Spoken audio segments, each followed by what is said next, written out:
I've been looking through a lens since I was 5 years old, meaning I've looked through a viewfinder or watched an LCD screen or have held a camera in my hands for about 17 years. And over those almost 2 decades, I've amassed quite a collection of cameras that I've used and cameras that I've collected just because I love cameras.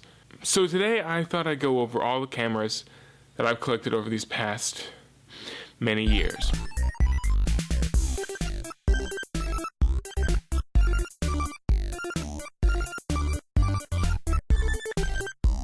The first camera I ever remember using was an RCA Pro Wonder video camcorder.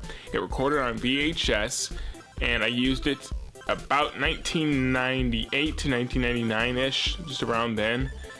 I don't have it anymore. I looked downstairs in my basement for about an hour now, and I couldn't find it anywhere down there. So I'll put a picture of it right here. This is the camera that I used. This is the closest picture I could find on the internet. It was a really hard camera to try to find.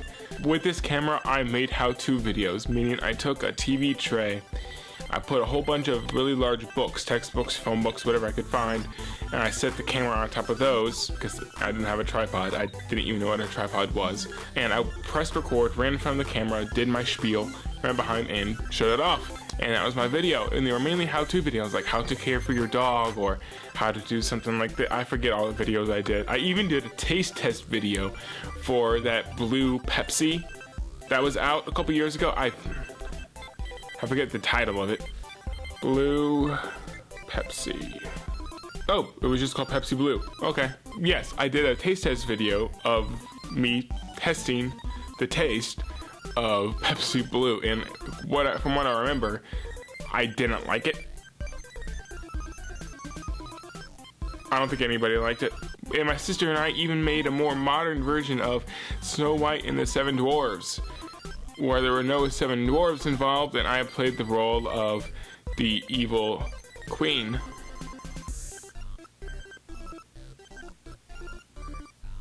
A few years after I first started using it, I was in the kitchen one day, and I heard this gigantic crash.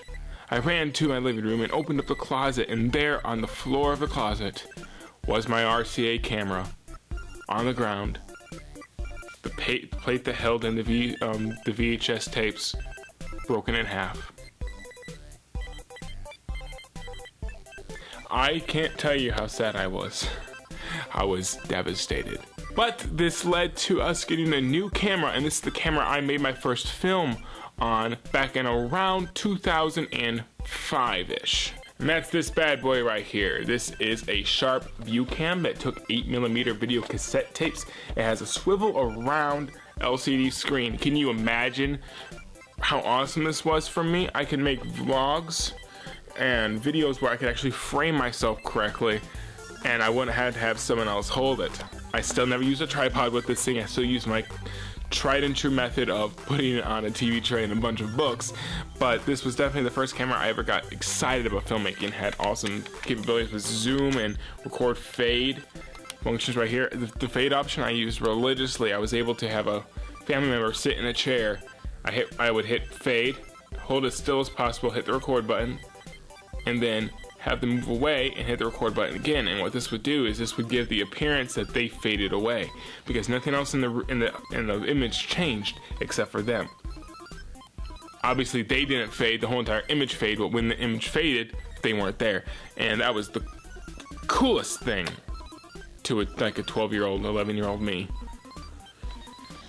And this is the camera that I used in my first attempt at making a film called Kids Kingdom. More on that later in another video, because I'm going to upload a video with my second attempt at filmmaking where I did use this camera as well. But in that video I'll talk more about Kids Kingdom and of course about Mr. Grump, which is my second attempt at filmmaking.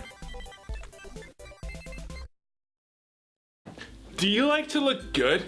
Well, now you can always look good in these awesome t-shirts from ALG Apparel. They come in all sorts of colors like pink, white, and black, and you can get them at algapparel.bigcartel.com. I got mine in pink because my gender does not determine my shirt color.